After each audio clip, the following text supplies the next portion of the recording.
वरमाला भी ठीक थी। वर कहाँ से लाएंगे उन देवी के लिए? पता नहीं। फिर वचन क्यों दिया? करुण वचन नहीं देता तो माता को दिया वचन टूट जाता।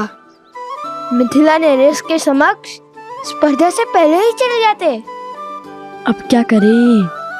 कुश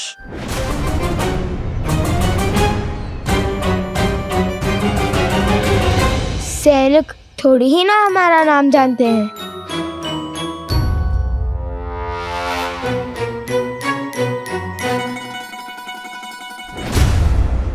अच्छा, तो यहाँ छुपे बैठे हो?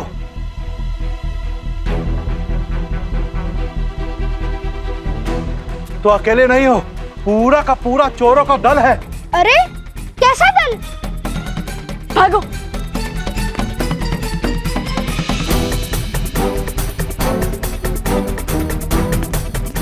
अरे महाशय, आप तो हमारे पीछे ही पड़ गए। कहा ना, मैंने आपका अश्व नहीं चुराया। मैंने आपके अश्व से अनुमति मांग ली थी। उसने हाँ में सर भी हिलाया। फिर भी आप हमसे क्रोधित हैं।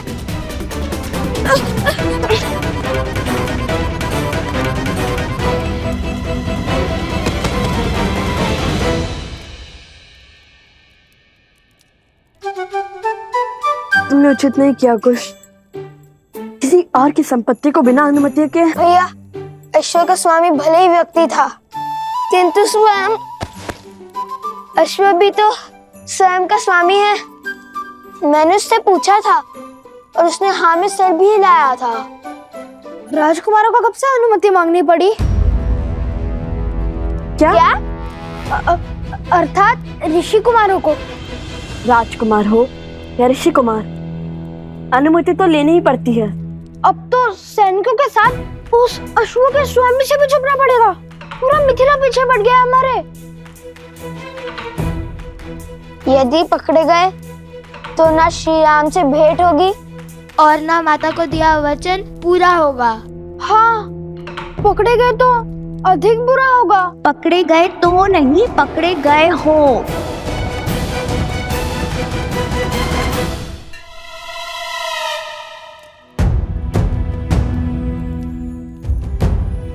देवी आप यहाँ कैसे? मिथिला वासी हूँ, चप्पा चप्पा के आता छिपने का।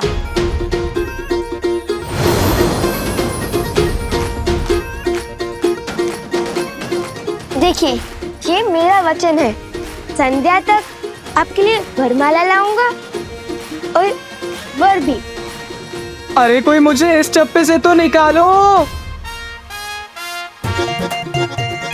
देवी, किसी मिथ्या बोध के कारण आपके सैनिक और वो अश्व का स्वामी हमारे पीछे पड़ गए हैं। परंतु मेरी बात सैनिक, देर रुक जाइए। हमारा कार्य सफल होते ही आपको सब विस्तार में बता दूंगा। अरे मेरी बात तो पहले मुझे इस मटके से निकालो। गुरु रुक जाइए, सैनिक धैर्य रखिए। अरे कैसे धैर्य रखूं? अब मेरा विश्व इस मटके में समा गया है, ऐसा लग रहा है। आपको मटके से भी निकालेंगे और आपको वरमाला भी मिलेंगी। राजकुमारों की हर इच्छा पूरी होती है, बस कहने की देरी है। राजकुमार? ऋषि कुमार? अरे राजकुमार हो या ऋषि कुमार हो, कोई मुझे इससे निकालो।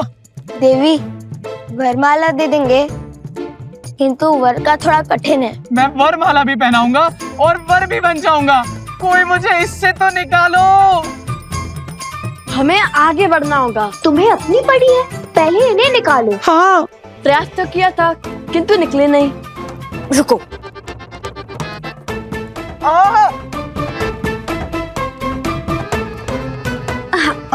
अच्छा बैठो बैठो।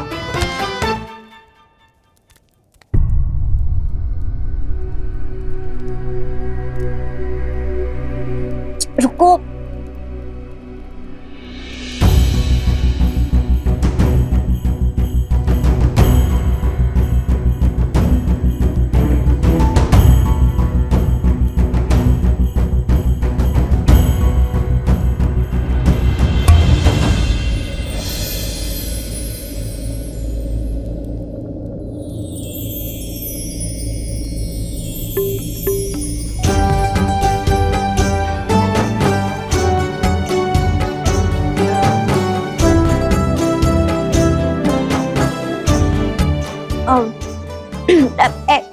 क्या देख रहे हो? क्या मैं राक्षसी लग रही हूँ? अरे नहीं नहीं, ऐसी बात नहीं है। तो फिर कैसी बात है? अरे लज्जा आ रही है इन्हें, वो कभी इतनी सुंदर स्त्री देखी नहीं है ना। उन्होंने स्वयं कहा था वर भी है और वरमाला भी पहनाएंगे। यदि आप वरमाला पहनाएंगी तो मना नहीं करेंगे, है ना गुरु? तो क्या विचार है आपका गुरु? मिल गए। वर्णन जो दिया था उसके अनुसार यही वो चोर है। ले चलो इन्हें महाराज के पास।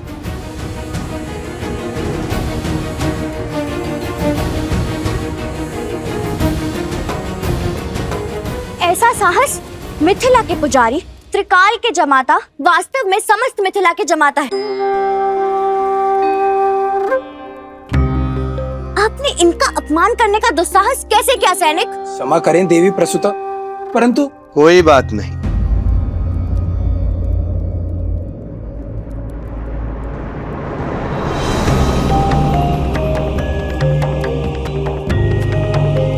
पिताश्री,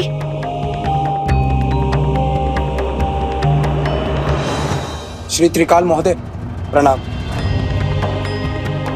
मुझे भी अभी अभी पता चला है कि मेरी पुत्री ने इन महाशय का चयन किया है। शीघ्र विवाह संपन्न होगा।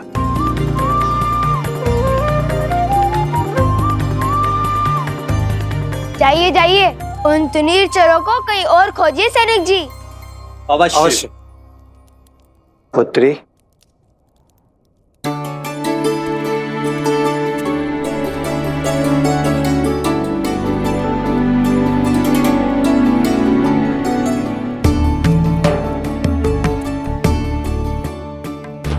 मैं अगस्त गोत्र का शिव उपासक त्रिकाल शरण शर्मा हूं।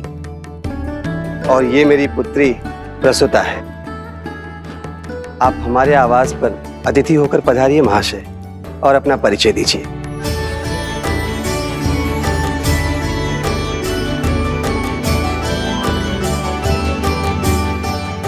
मैं भरद्वाज गोत्र का वैष्णव सोमकरण हूँ, और ये मेरे भ्रातृश्री अवस्थरा है। मैं उनकी ओर से अपने विवाह का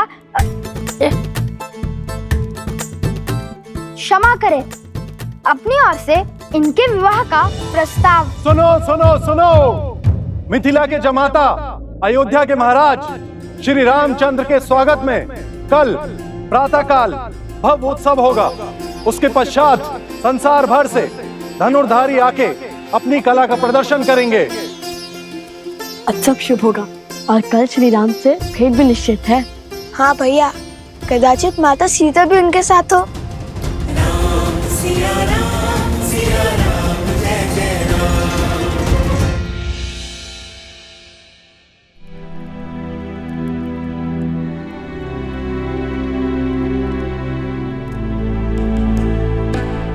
अवत्सरा भैया कहाँ गए? राजकुमार लव, राजकुमार कुछ भी नहीं है यहाँ।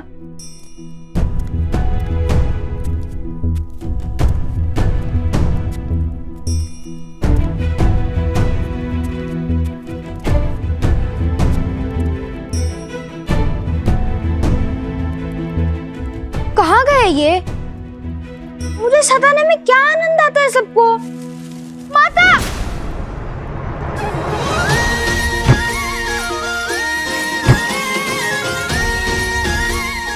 टोकरी के भीतर छुपने का छल अच्छा है।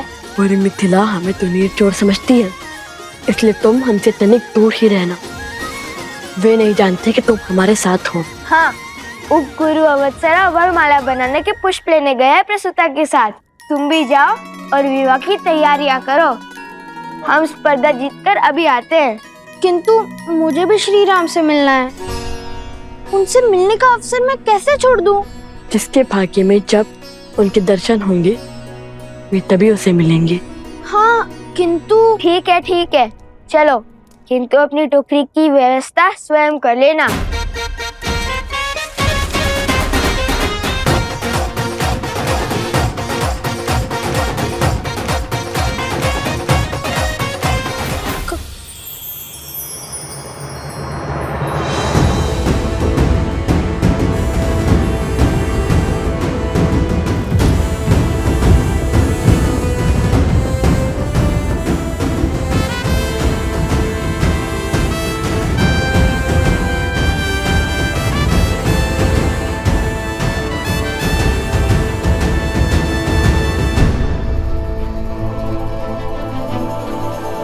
कदाचित किसी कुमार में सीता की बस एक झलक दिख जाए।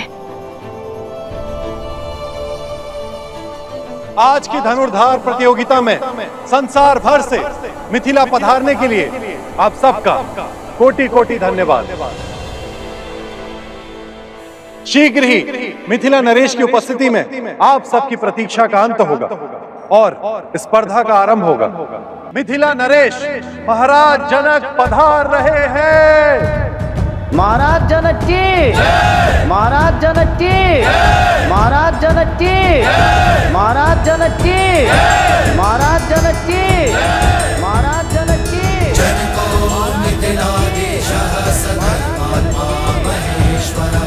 ज्ञानी च तपसा युक्तो धीरः शौर्य समन्वितः दिव्य ज्ञान विभूषितः सिद्धि संपन्न एव च विदेहेश्वस दुर्लभो लोकेष्वपि सुदुर्लभः।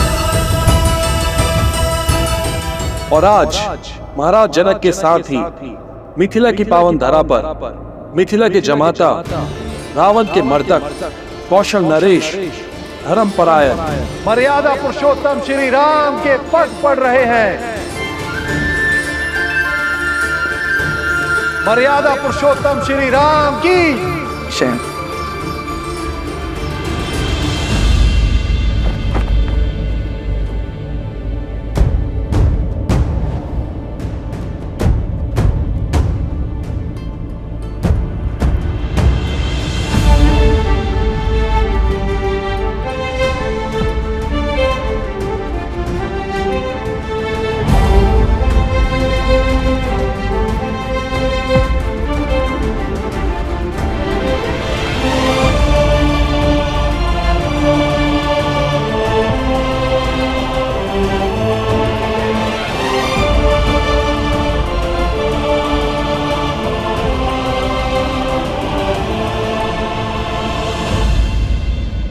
आप समझे या न समझे, मिथिला की जनता अपनों और अन्यों में अंतर जानती है।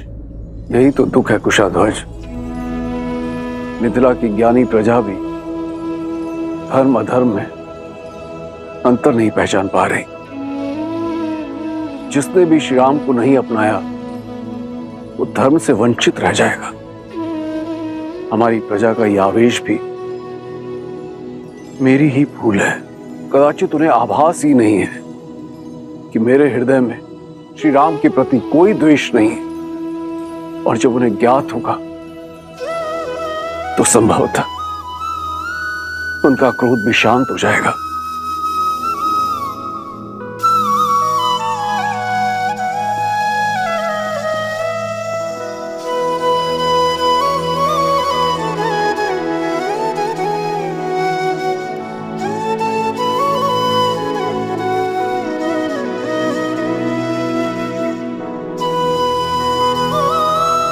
बोलो अयोध्या नरेश, मिथिला के जमाता सियावर रामचंद्र की।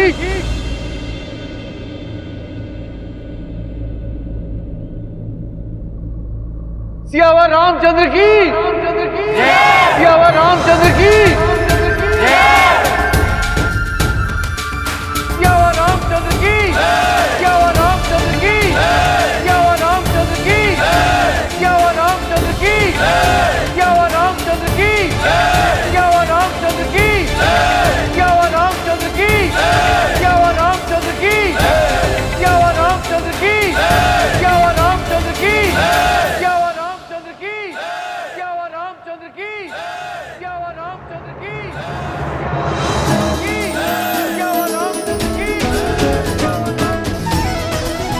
लगता है श्री राम मंच पर आ गए। भैया मुझे इन्हें देखना है, शीघ्र चलिए ना।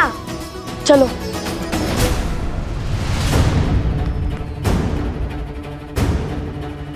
कैसे जाएं? मार्ग में बड़ी बाधाएं हैं। लगता है श्री राम को देखने की इच्छा पूरी नहीं होगी।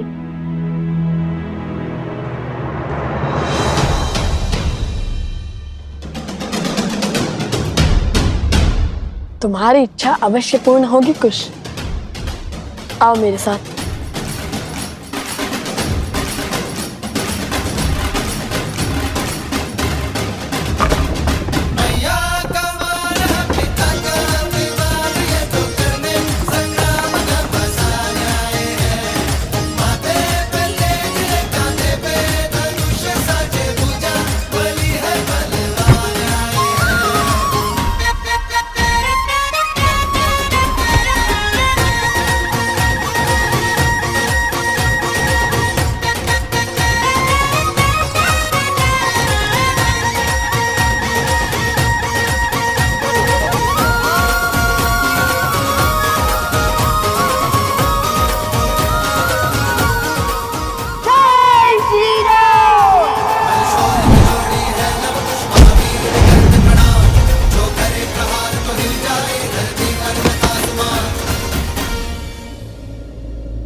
भैया श्री राम।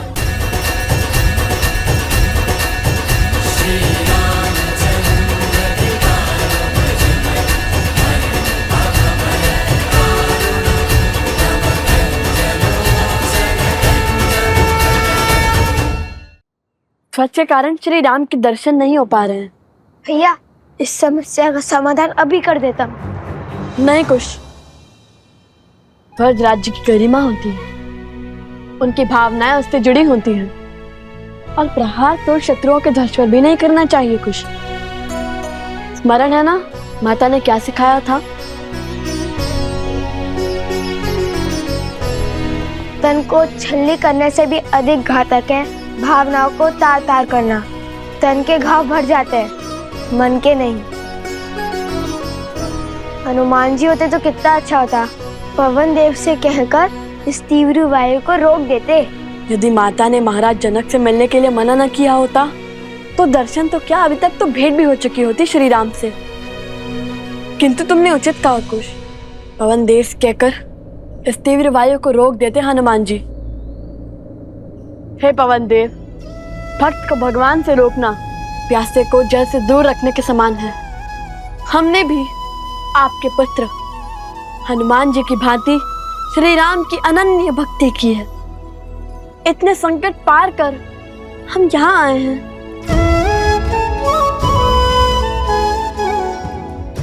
अब तो सहायता कीजिए ना।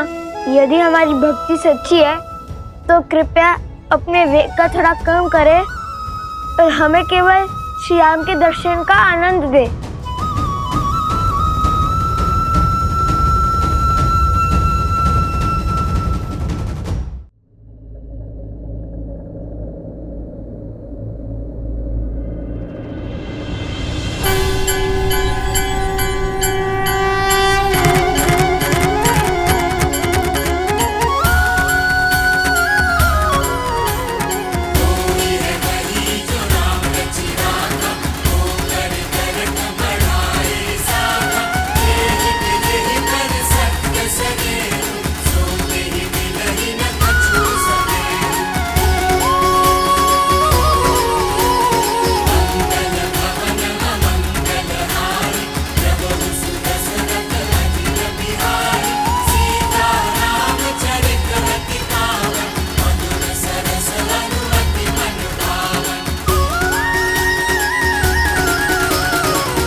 श्री राम श्री राम।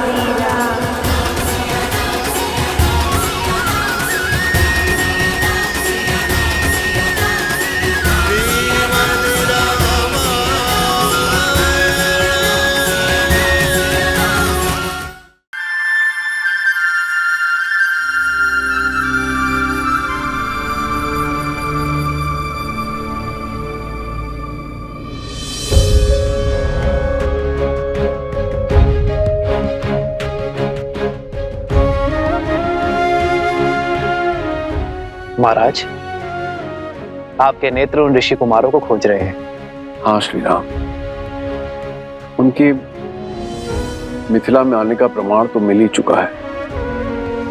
वो तुनीर, अवश्य ही वो यहीं कहीं होंगे। फिर चिंता किस बात की? ऐसी प्रतिस्पर्धा कोई धनुर्धर नहीं छोड़ेगा। आप स्पर्धा का शुभारंभ कीजिए महाराज।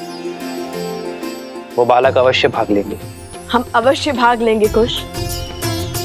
प्रतियोगिता क्षेत्र में हमारे जाने पर रोक है, किंतु हमारे बाणों को तो नहीं। महाराज जनक ने प्रतिस्पर्धा के आरंभ का आदेश दे दिया है, तो पहली प्रतियोगिता है जो इस पक्षी को धरा पर ले आएगा वो होगा पहले चरण का विजेता।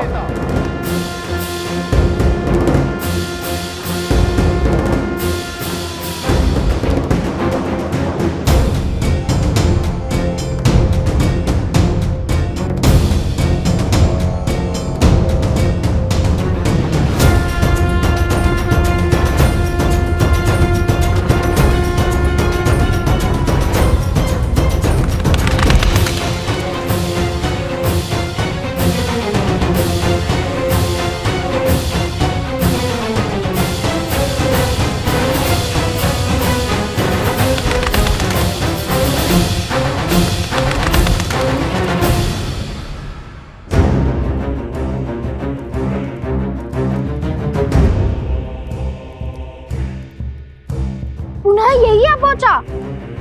वहां जाता हूँ जैसे आया था।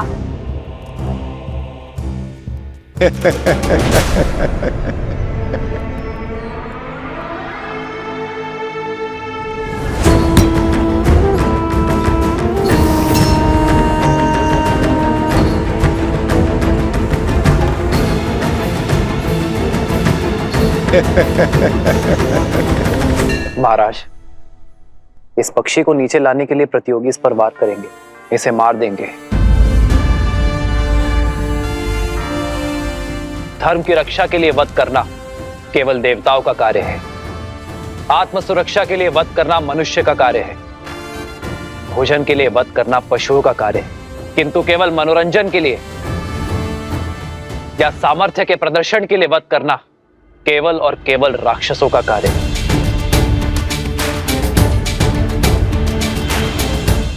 उचित कहा प्रभु, किंतु अब क्या किया जाए?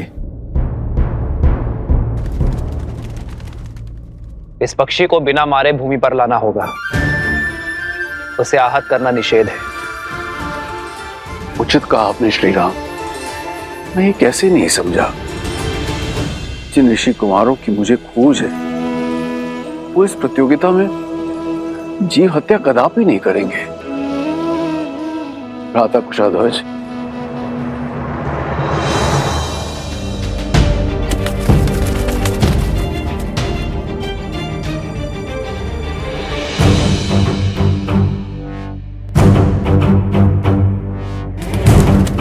प्रभु, बिना पक्षी को आहत किए कैसे नीचे लाएंगे वो? ये तो नन्हे बालक जान पड़ते हैं।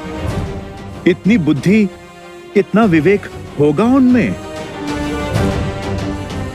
प्रभु, कहीं प्रयास में ही पक्षी आहत हो गया तो? एक विशेष सूचना, इस पक्षी को नीचे लाने के लिए कोई भी इसे आहत नहीं कर सकता।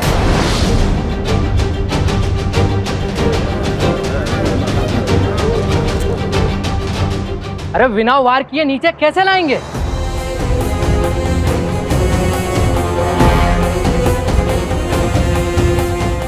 हमें कौन से पक्षी की भाषा आती है जो उन्हें बहला फुसला के नीचे ले आएंगे?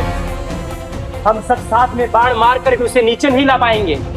असंभव है प्रतिस्पर्धा पूरी करना। महाराजा जनक हमारा अपमान करना चाहते हैं, इसीलिए इन्होंने असंभव शर्त रखी है। हाँ हाँ, ये अपमान है हमारा। हाँ हाँ, ये अपमान है हमारा। हाँ हाँ, ये अपमान है हमारा। हाँ हाँ, ये अपमान है हमारा।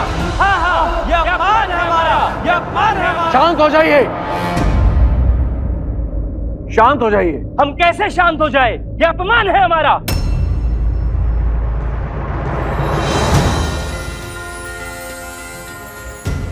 जय श्री राम। भैया वो देखिए, हनुमान जी, हनुमान जी। जय हनुमान, जय बजरंगबली। धन्य हो गए हम। पहले प्रभु श्री राम और अब हनुमान जी के भी दर्शन हो गए हमें।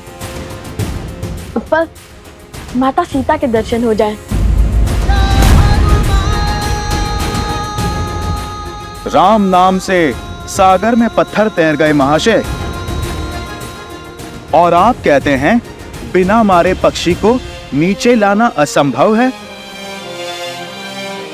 प्रतियोगिता का नियम है तो उसे पूरा करने वाला भी होगा, अन्यथा हार मान के अपने ध्वज को लज्जित करके आप चले जाइए यहां से।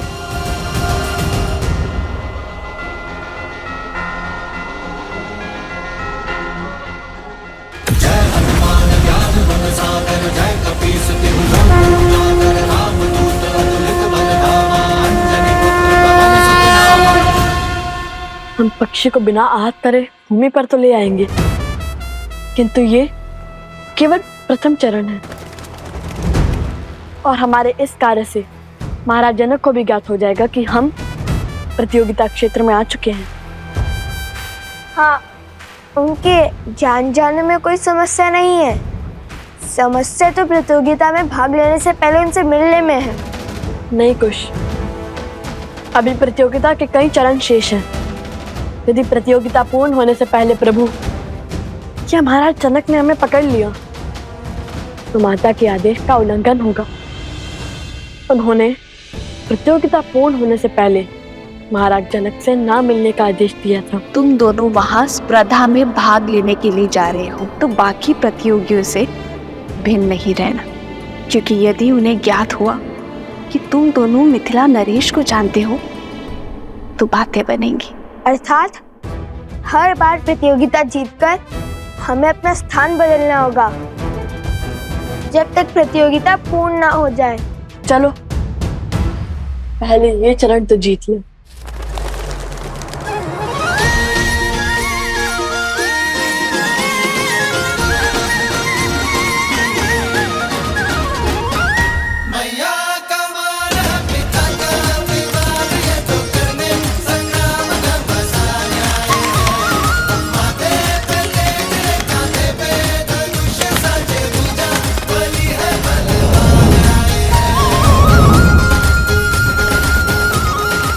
अभी नहीं कुछ, उसे तनिक हमारे महाराज के निकट तो आने दो।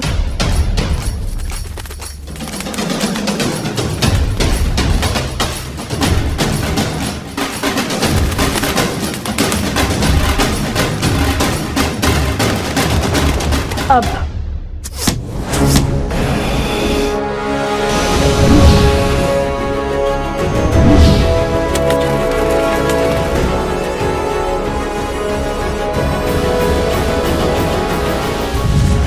वो देखिए तीर।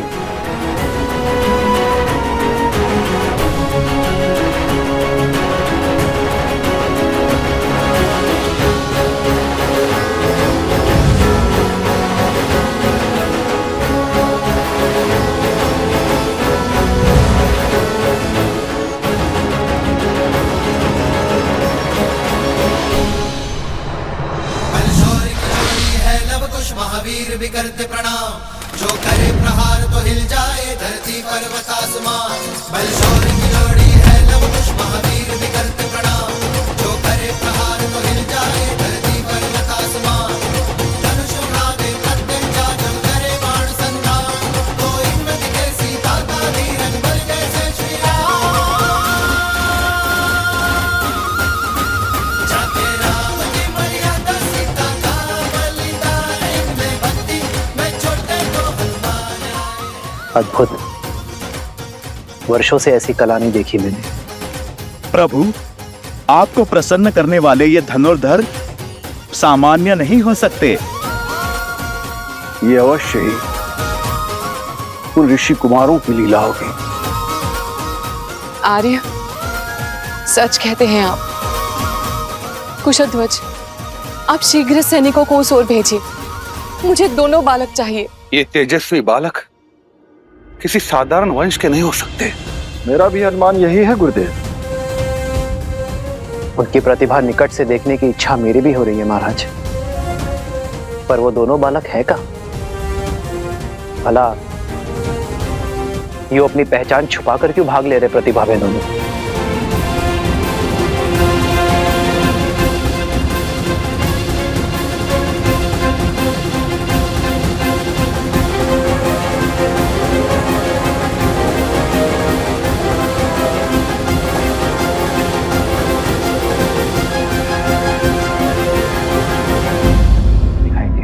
आनंद,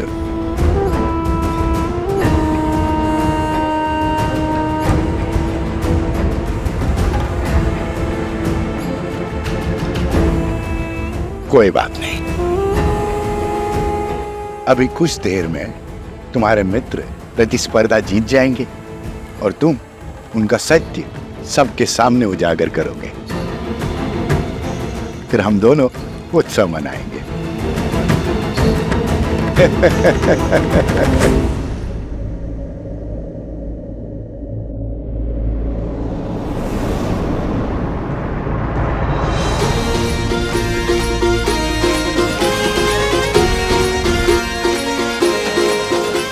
जाओ वहां, हो जाओ उन्हें।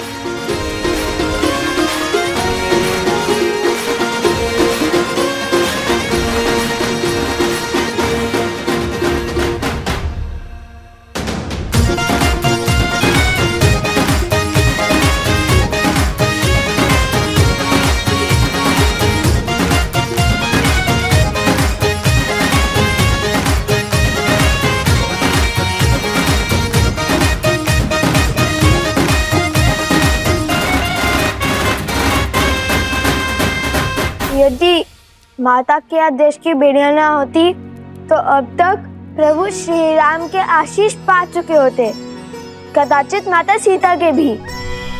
माता ने प्रतियोगिता पूर्ण होने से पहले महाराज जनक के समक्ष न आने का आदेश इसलिए दिया था ताकि महाराज जनक को कोई पक्षपाती न समझे,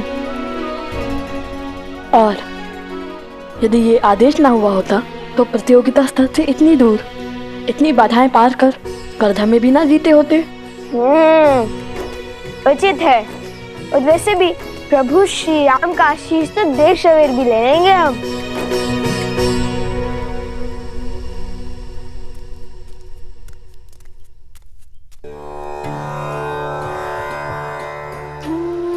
कितने सुंदर और अनोखे पुष्प हैं वन देवी, कहाँ से मिले? आश्रम के आसपास तो ऐसे पुष्प नहीं है। फाल्गु नदी से लौटते समय लवकुश लेकर आए थे। इतनी सुंदर और अद्वितीय माला बनाई, किंतु इतनी छोटी क्यों? ये मेरे आराध्य के लिए है, जिनकी मूर्ति मैं सदा अपने साथ रखती हूँ। ये लवकुश भी ना जब सामने होते तो कोई ना कोई करतब कर मुझे चिंता में डाल देते हैं, और जब सामने नहीं होते तो किसी अनिष्ट का भय मेरी चिंता का कारण बन जाता है। तो सोचती हूँ किसी न किसी कार्य में अपना मन लगा लूं। आज भी न जाने कैसी चल रही होगी उनकी प्रतिस्पर्धा। कहीं माता उन्हें देखकर सत्य न जान गई हो। तो अब समय आ गया है इस प्रतियोगिता के दूसरे चरण का आरंभ करने का। देखते हैं इस चरण में कौन जीतता है, वो जो हमारे समक्ष हैं या वो जो गुप्त हैं, जिनके केवल बाण ही हमारे समक्ष हैं। श्री राम, लवकुश की प्रतिभा को देखते हुए ऐसा प्रतीत हो रहा है कि इस प्रतियोगिता के स्तर को बढ़ाना होगा। आपके क्या विचार है?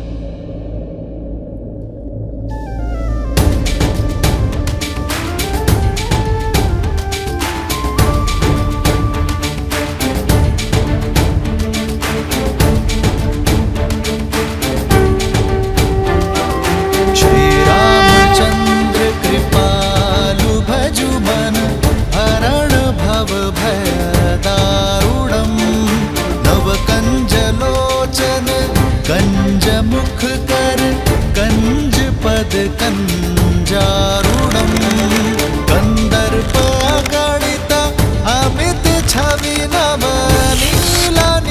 विरज सुंदरम पटपीतमानहु तडित रुचि सुचि नौमि जनक सुतावरम श्री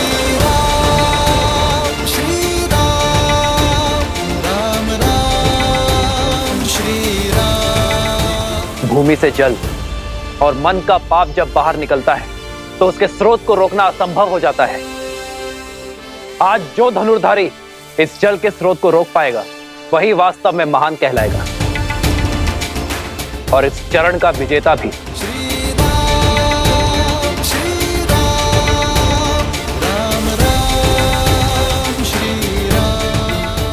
भूमि से निकले जल को रोकना कठिन होगा।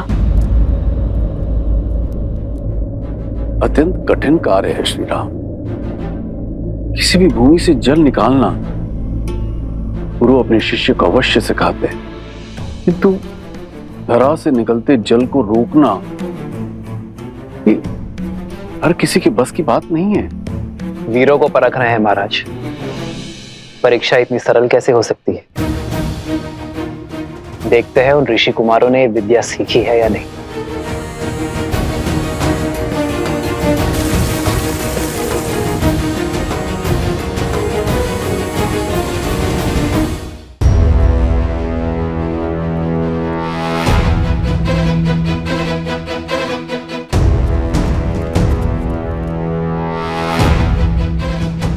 भैया, बिना माटी कंकड़ के इस धरती से निकलते जल को कैसे बंद करेंगे? असंभव।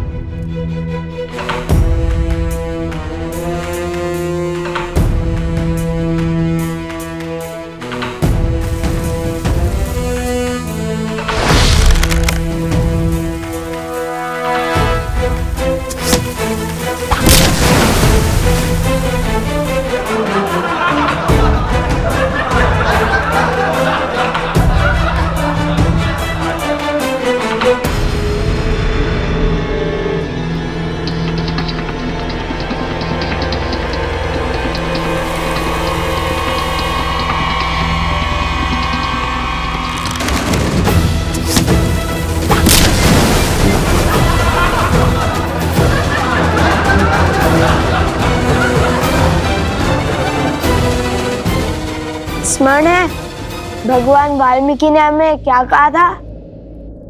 ईश्वर कोई कठिनाई ऐसे ही नहीं देता इसका हल संभव ना हो।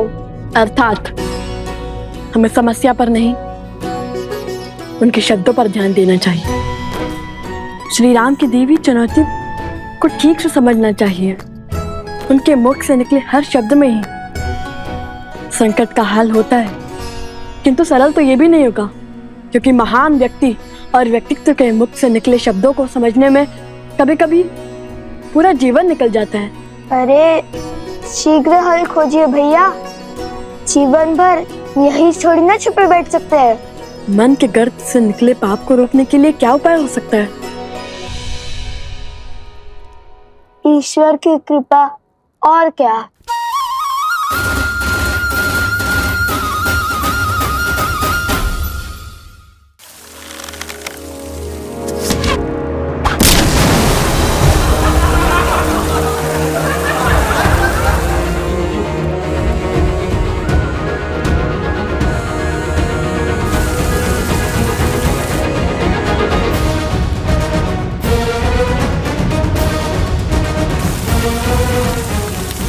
लो, मिल गया उपाय।